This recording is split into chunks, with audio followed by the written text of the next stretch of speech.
Welcome to the JazzFlyte Podcast. I'm your host, Darrell Scott, and together we will dive into the lives and careers of the jazz legends who have left a rhythmic imprint on the world. Be prepared to reminisce on the highs and the lows of their musical journey and the trials that sculpted their timeless musical gems. We'll preserve the legacy of these extraordinary maestros and find inspiration in the melodies of their lives. Subscribe now and never miss a beat. Now, let's get to the show.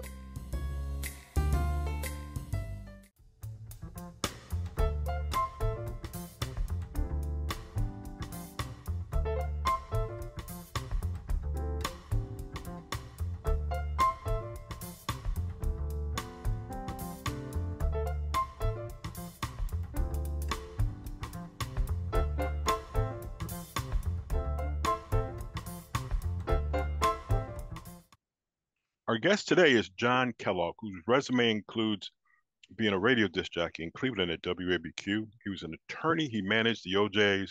He's currently the program director for the Master of Arts of Music Business at Berkeley College. But my other focus and what the show is going to focus on, he's also written a book, which I want musicians to hear about because I think this is a concern. It's called Taking Care of Your Music Business. Welcome, John. How are you? Hey, I'm fine, Darrell. How are you? I am good. It's good to talk to you. So we have all the other accolades, and you've really done some stuff that could be its own show. But this one, I've talked to a couple of musicians of late who are concerned with the fact that they didn't know enough about the music business. You have authored a book that talks about that. So my first question is, tell me the name of the book and what the book is about. It's Take Care of Your Music Business, dissecting and connecting legal and business strategies you need to know to make your music grow. And there's a copy of it. It's available at Amazon.com. Excellent. So why did you write this book? I guess that's really the first thing. What brought you to creating this book and wanting to do this? Well, that's a good question, Darrell. When I was practicing law back in the 90s and representing clients that were being successful in the music business, I saw that there were a number of other artists who weren't only artists, but they were producers as well. And the music industry transitioned into a situation where in the 50s and 60s, you had record companies that had their own studios, their own musicians, and they would just bring in artists to sing over the tracks that their studio musicians recorded in their own studios. Well, all of that changed in the latter part of the 80s and into the 90s. And record companies started paying producers, independent producers, to produce the track. They give them a certain sum of money, and they would produce the tracks and deliver it to the record company. So you had the development of all of these young, particularly in the hip hop genre as well, but also in the R&B genre, of producers who produced their own music. And what they didn't understand was that when they were given that money and given that responsibility to come up with that great product, they were in business. Mm-hmm. And there were a number of things they had to handle. They had to handle their own contracts, their own accounting, their own payments to the unions, and a number of other activities that before that, they didn't have to do it. So I found that there was a great need, I thought, for young producers to have information about the contracts, about how to set up your business, because they were, in fact, in business. So do you think it was just the fact that they didn't have the knowledge based upon the history of the music, or they just were, don't get me wrong, too wrapped up in their talent to even pay attention to that sort of stuff? They didn't have the knowledge, and that's the reason why this book started as a workshops that I put on in Detroit and in Cleveland, day-long workshops dealing with how to take care of business for your production company. And out of that, I decided to put together the book because I found that they just weren't aware. And a lot of them might not have had that interest until they found they were making such sums of money that they had to account for. That Right. they really did need to set up some kind of systems, and I felt that I had been fortunate enough to have represented clients to be able to gather this information, and I just wanted to share it so that more people would have the opportunities to understand the importance, particularly of Black musicians generating such money, that such a large amount of money, and being able, I felt, and I encourage my clients to be able to recycle that money in their own communities, and that's exactly what happened here in my hometown of Cleveland, Ohio, with Gerald. That, that, that's interesting. I just wonder why it took so long, because I'm sure other people have their eyes on this, and they're not. Is it that I can be selfish and not have to worry about this? Is it I just don't really have the knowledge? I don't want to say I don't want to care, but you would think that somewhere in the past that somebody might have said, "This is what we need to do. Let's get started on this." Yeah, well, I wish that was the case. But unfortunately, this business, like many other businesses, the people who are really running it may not want you to know. As a matter of Right. fact, when I first put this book out at the turn of the century, I was walking into a major record label offices, and I saw a guy who I knew worked for the label. And I said, "Look, man, I wrote this book for these young production companies that you guys are signing. And I said, I think we should come up with a way that I can get in front of them and let them know about all of these things." And he said, "Oh, John, that's a great idea." But then he said, "But you know, I don't think my bosses are really going to want this Right. information out there." Right. How So, did yeah, it's so business. how then did you convince the bosses that this was necessary, or did you need to convince the bosses? You just needed to convince the artist. Uh, well, yeah, I couldn't convince the bosses. They did not want this information out there. So I went directly to the artists. And that's why I started putting out information and promoting the book myself. I did a 26-city tour, and it was pretty much just getting the information out to people to kind of make them aware that this information was available and it was important for them to understand what's in a contract, what accounting statements look like, even though they hired attorneys and accountants to handle that. All attorneys and accountants don't understand this business. It's a very specialized business. So Wow. even if you have an attorney, if it's an attorney that's involved in the general practice of law, they may not have the expertise that they need specifically in music to deal with all of the variables that are part of that business. So how did you figure this out? Don't get me wrong. I'm not lumping you in with all the rest of the attorneys. I'm not doing that. But it's a special skill set. Yeah. And were you the only one that had it? And then once you taught the first class, did it multiply by leaps and bounds? Because all of a sudden, oh, I got somebody's got this information. We got to get to class. We got to get to class. One like when we was in high school and we didn't want to go to class. You got people that want to go to class. Right. Well, that's very interesting.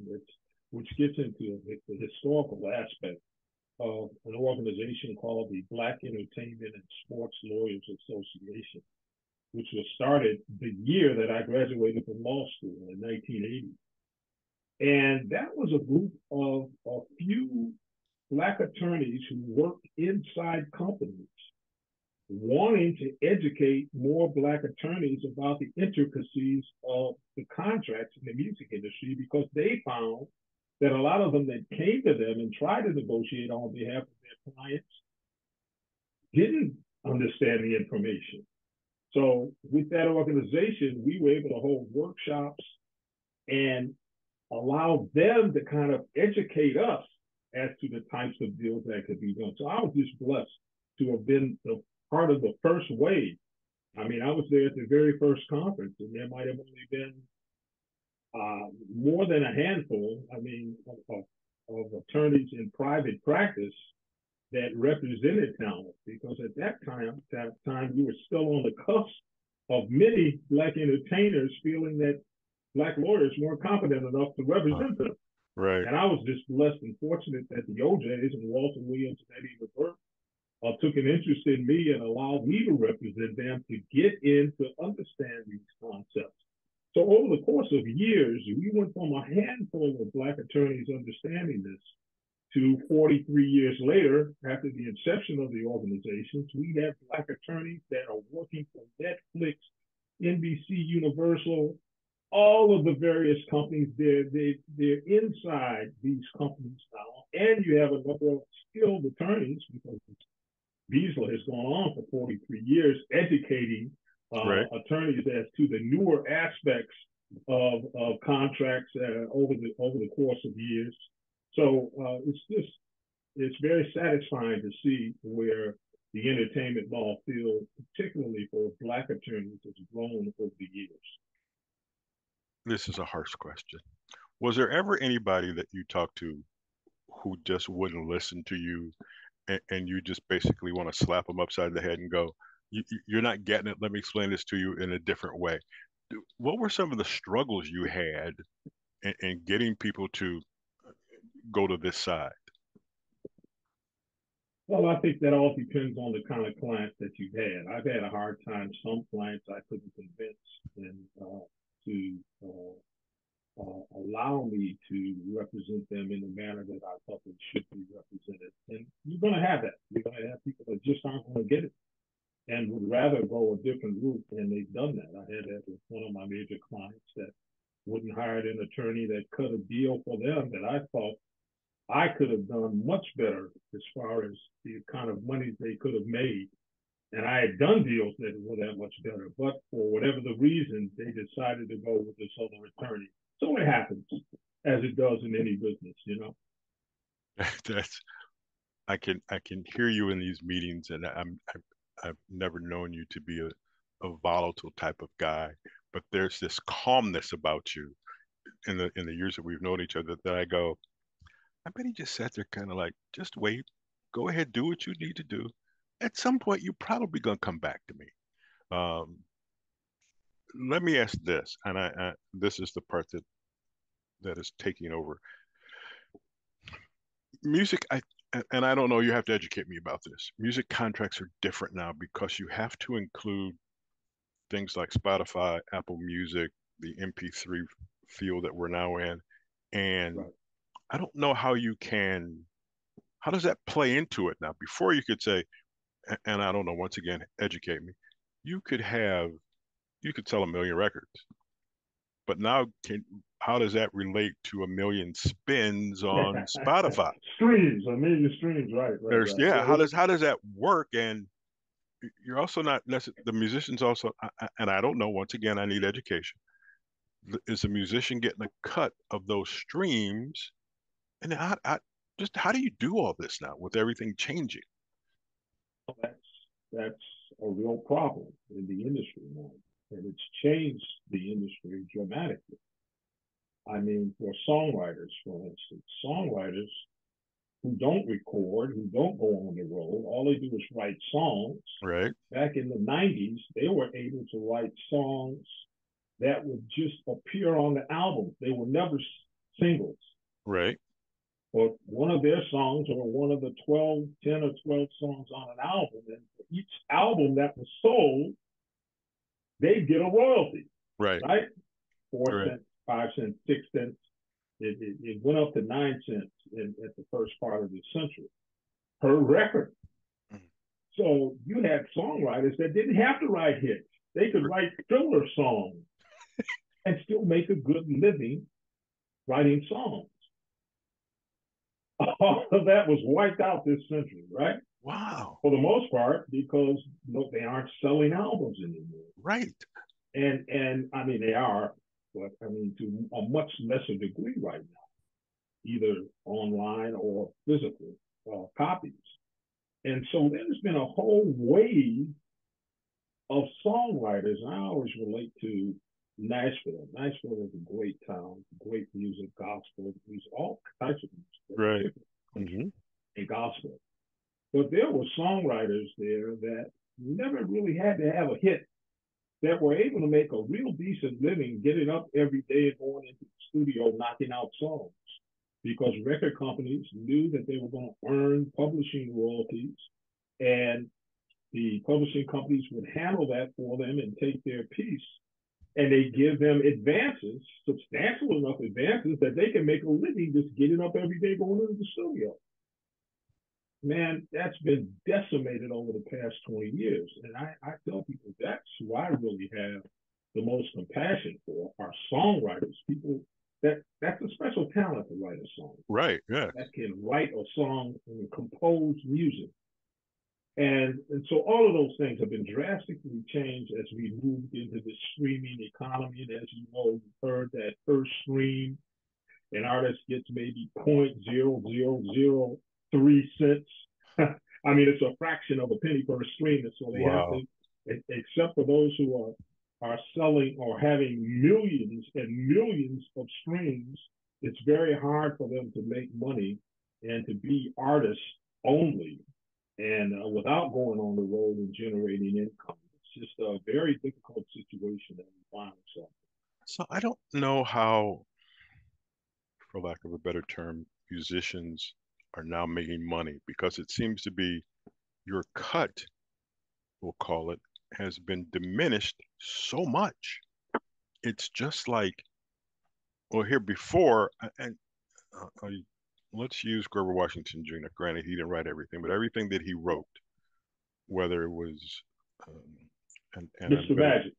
He wrote Mr. Magic, which was a hit. But if there was something else on the album that wasn't necessarily a hit, you know, he got something. Would still get paid. Yeah. So they would still get paid. But now I'm only streaming just Mr. Magic. So despite the fact that there's 9 songs on the album and everybody is streaming Mr. Magic, these other songs aren't making a dime. Yeah. I'll be frank with you, Darrell. I'm real concerned. Got some big concerns in the music industry because not only that, now you have the AI phenomenon where you're going to have machines that are going to make the music. And even though people are saying, oh, it's not going to affect songwriters, when you're talking about big business, these companies are concerned primarily about their bottom line. Right. They don't care how they get to it. And if you have machines who don't take days off, you don't have to pay any benefits to, you don't have to pay royalties to.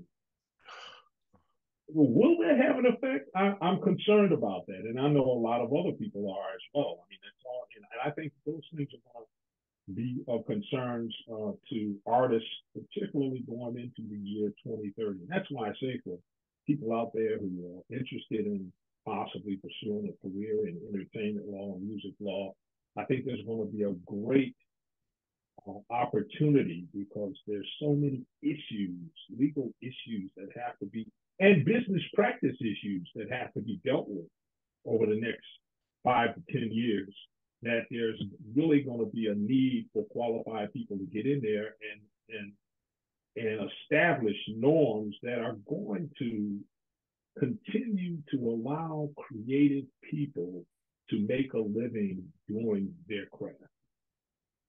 Not that we're telling people don't be a musician or don't be a songwriter, but I just wonder. Well, yeah, that's tough. I shouldn't sound so negative with that. But it's the truth. I think, yeah, it's true. Yeah, you have to deal with it. But I do think that there are people with forces in the industry, including record companies and publishers, that are concerned about creative people and want them. They want to continue to have humans create this music.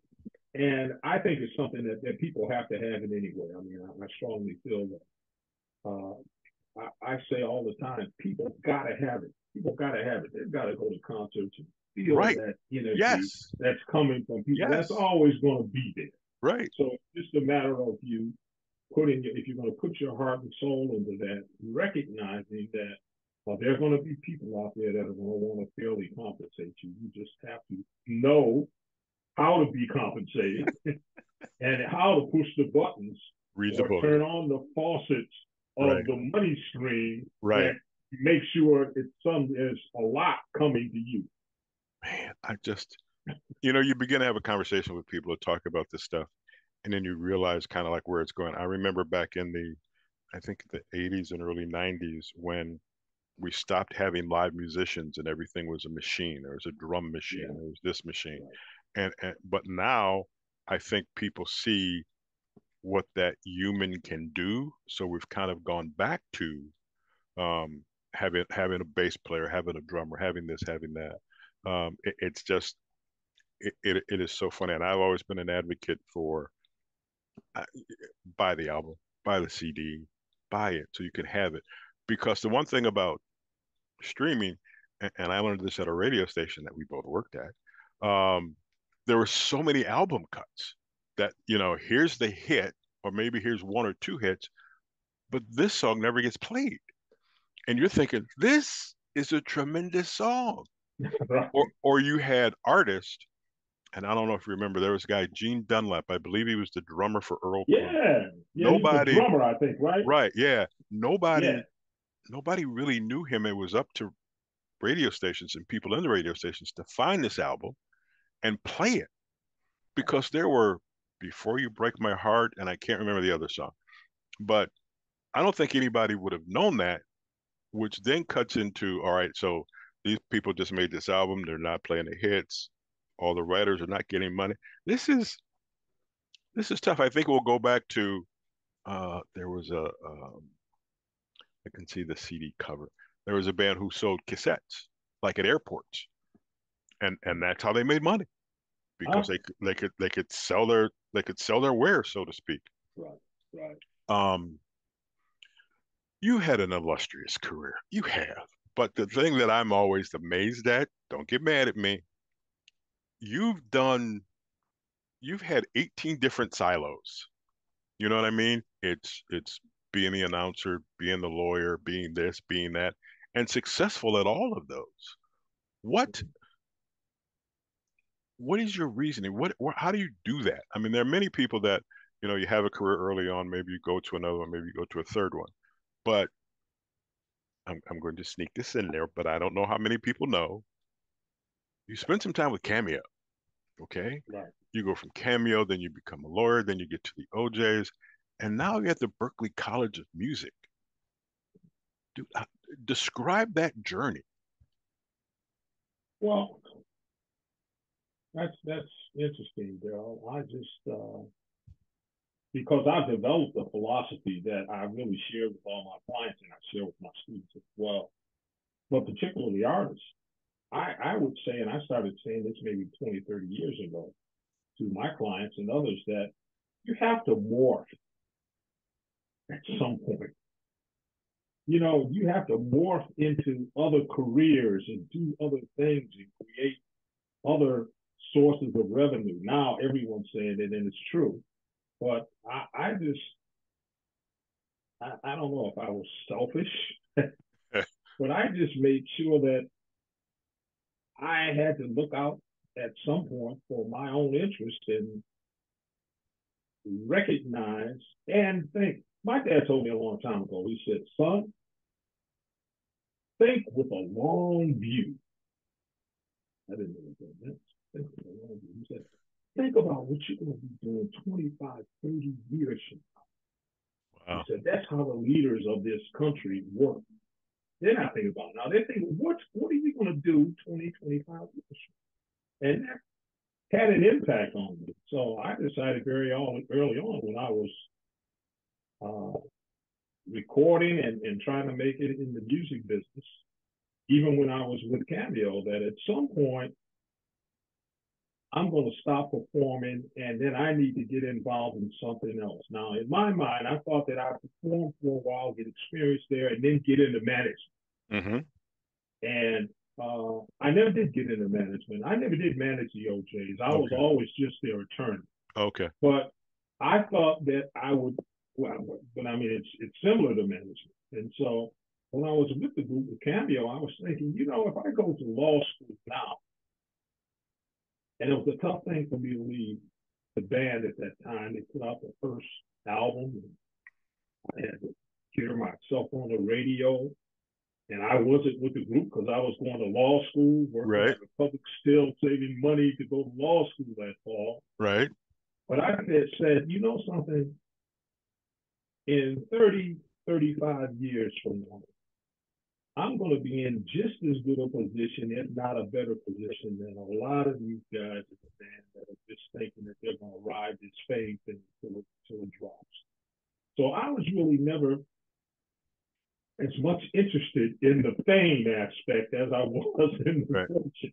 Right. I get it. That's Oh, one I of the get it. reasons why I left that group. I felt that I could never achieve my goals creatively or financially within that group structure. So it just went on from there.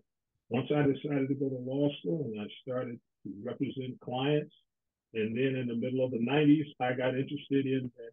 I felt that drive to give back from this base of knowledge I was able to get, blessed to get. And I wanted to give back, and I started teaching at that time. And then it led to where I am today, doing online courses, writing the book, but still teaching to this day. How do you get, and you guys can explain this to me. I've talked to two people that both have gone to Berkeley. I just envision Berkeley as being, I don't know, one of the be all to end all schools for music.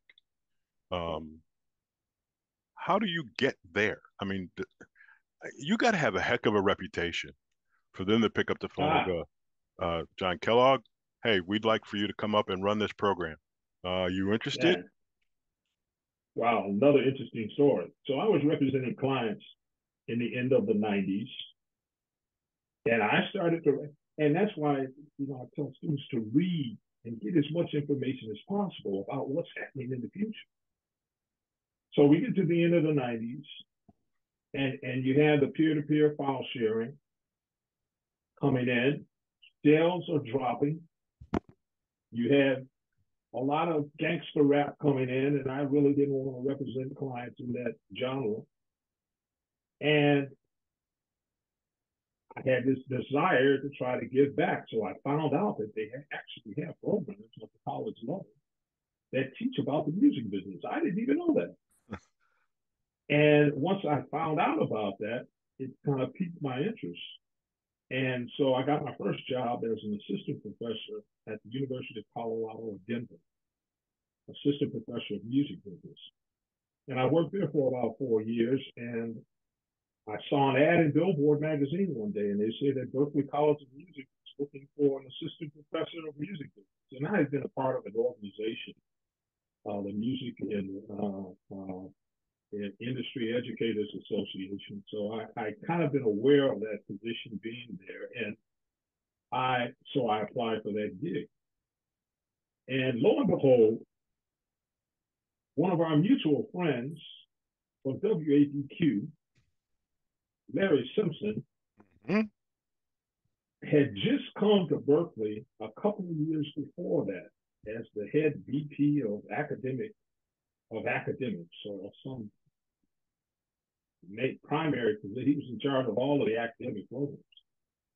So I called him and I said, Larry, I'm interested in this.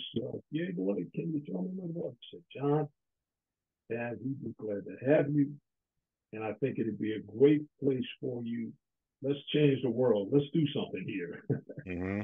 So I was able to get the gig, fortunately, and due to Larry's leadership, he subsequently became provost of Berkeley College of Music. And I say that for a specific reason, Darrell, because you were our boss. Both Larry and I worked as DJs in the 70s at WABQ, and Darrell was the program director, so he told us, all right, guys. And that was a beautiful thing about you, man. You're talking about you used to play album cuts. That's only because you said, play what you want. Play what you feel people out here in Cleveland want to hear. And so we did. But anyway, that's how it happened. And Larry and I were there for at least 11 years together. And then Larry just retired a couple of years ago. But I think he primarily changed the entire fabric of Berkeley College of Music. He got more and more Black colleagues to come in to really drive the conversation and drive the education there. Larry's one of the unsung heroes. We just can't, like you mentioned, saw the jazz festival recently here in Cleveland. And that was the brainchild of Larry Simpson. He was at Tri-C. He was Yeah. one of the leaders when it first started. Right. Yes, I do remember And that. so, yeah. And so he created great opportunities for me and allowed me to do my thing and bring in people that I knew and to try to raise new issues about there not being enough Black executives in the music industry. We had forums on that. We had forums on a number of different things. And so it just turned out to be a wonderful experience. As a matter of fact, I remember walking with Larry down one of the streets at Berkeley, and people are singing as you go by. Everybody's just making music. And I said, Larry, it's like we died and gone to musical heaven. And other people have equated it to Motown. And I feel the same way. The creative energy that was there and is there, to me, is really just like that. Now, granted, I don't know everyone who graduated from Berkeley. I just know a few people. I've seen a few people here and there. I just can't imagine what that atmosphere, what that energy is like when you have that large amount of musical people in one spot. From all over the world. It's amazing. So when I went to college, I went to Syracuse University as an undergrad, but I was always into music. And I would walk around Syracuse and walk around the campus singing, just singing songs, man. Just, walking from class to class. People thought I was crazy. I felt out of place.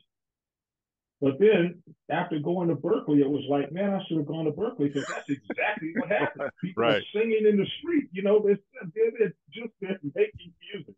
So I highly recommend it to people that want to get involved in music or the music business or music therapy or acting, because now we have the Boston Conservatory is a part of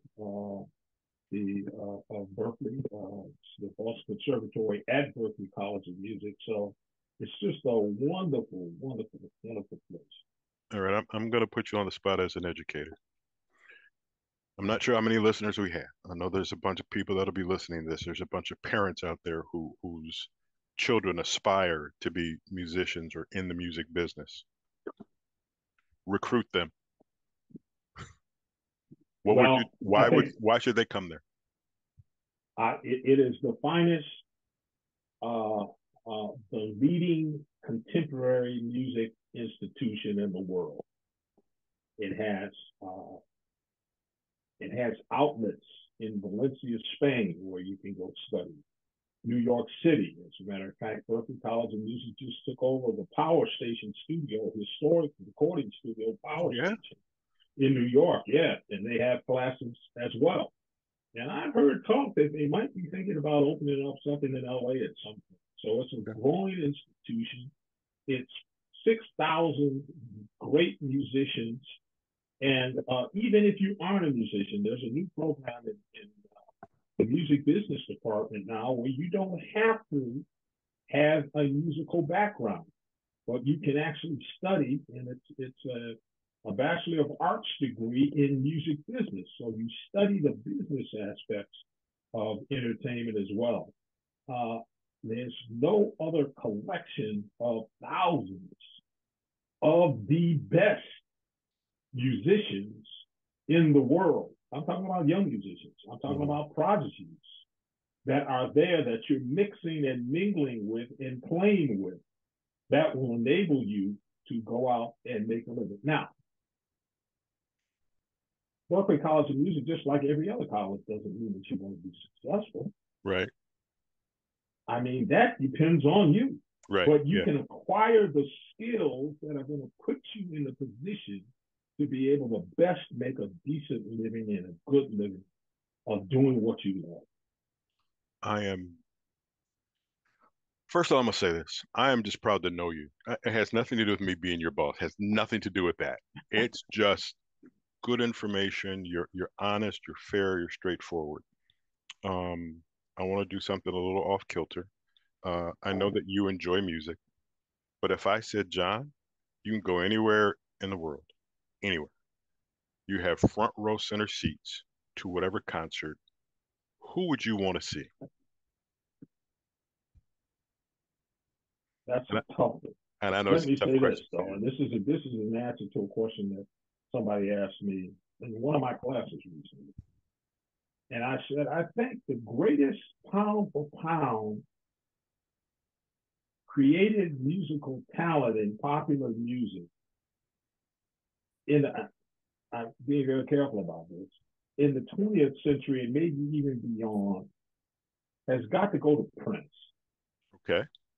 Why? I mean, Michael Jackson was a good songwriter, good producer, crazy good, one of the greatest, maybe one of the greatest live performers. Prince is a great songwriter, great producer, great instrumentalist. And by that, I mean, well, he was a great performer. Let me say that next. Right. And he was a great instrumentalist. Yeah, you can play a lot of different Prince instruments. was one of the greatest guitarists in the world.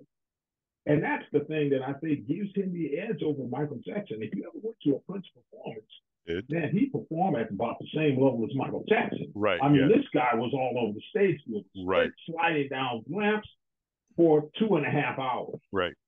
But his sheer virtuosity on the guitar, I happened to see him at a small club, you know, where he just came and sat in out in LA. And he came out, and I never really appreciated him for his guitar playing, but he came out with his guitar. And then when that guy got through, I was like, this guy, he didn't even have to sing.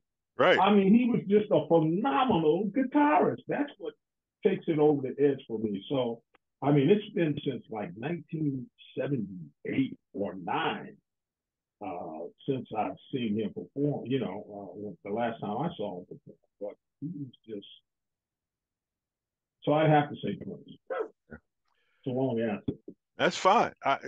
The thing is, when I ask a question like that, I don't expect short answers Right. because the struggle is if you've lived as long as you have, you've seen 1,000 performers in 500 different categories, and it's tough. You might see somebody and they're having a bad night. I saw a trumpet player whose name I will not say, and it was the worst show of all time. And it was because every note he played was like wrong. It sounded bad. He Mm-hmm. performed well. I loved the songs, but when he Right. did a couple of songs, I'm like, that sounds horrible. Okay. But would I go out and buy his new CD? Yeah, probably. I wouldn't base it on. I've always said live performances are different than, what's on the device, whether it's a CD, album, or whatever. But it's Recording. yeah, Yeah. but whatever it is, it's like this dude was horrible. I saw, and I won't mention this name. I saw Pat Metheny, Yeah. and he talked for about 5 minutes and played for 2 hours and 45 minutes, and it was That's tremendous, right. Yeah. absolutely Right. tremendous. Yeah. And it's like, so sometimes I want to go, how do you not play a bad note when you're outside and you don't have time to rehearse? You're just playing. But John, I appreciate this time. I've learned an awful lot. You've educated me. Um, Best of luck in everything that you do. Speaking of that, what's next for you? Well, right now I'm the director of the music business, Master of Arts and Music Business program at Berkeley Online, and I plan on doing that as long as I can. Okay. I mean, I just enjoy it. It keeps me in it, keeps me involved in students, and I'm just going to keep doing that as well as the online courses. I also have a free online course at Coursera called Music Business Foundations that a number of students, thousands have taken it all over the world, and you can take it for free. You can get certification if you pay, I don't know how much, but you don't have to pay. You can take that. It's a 4-week course, and it's at Coursera.org. And all you have to do is look at the Berkeley link. Berkeley has a number of courses that they offer through that. And my course is Music Business Foundations.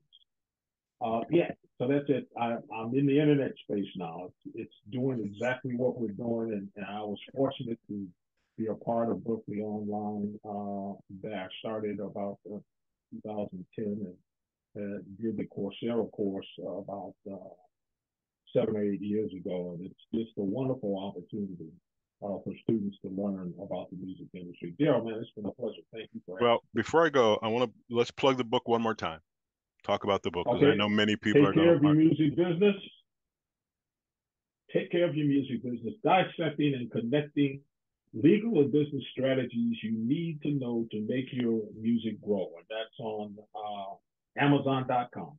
All right, sir. Greatly appreciate it. I'm sure I will see you somewhere soon when we're not going left and you're going right. All right, man. I greatly appreciate it. Thanks, everybody, for listening to JazzFlyte Podcast. This has been really fun. All right. Take care, everybody. Thank you. Take care.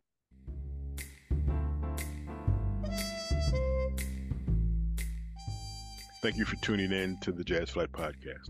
I hope you enjoy these stories and soulful melodies that grew through the doors of time. If you want to stay connected with the latest updates and episodes, don't forget to subscribe to my channel and hit the notification bell. Until next time, I'm Darrell Scott.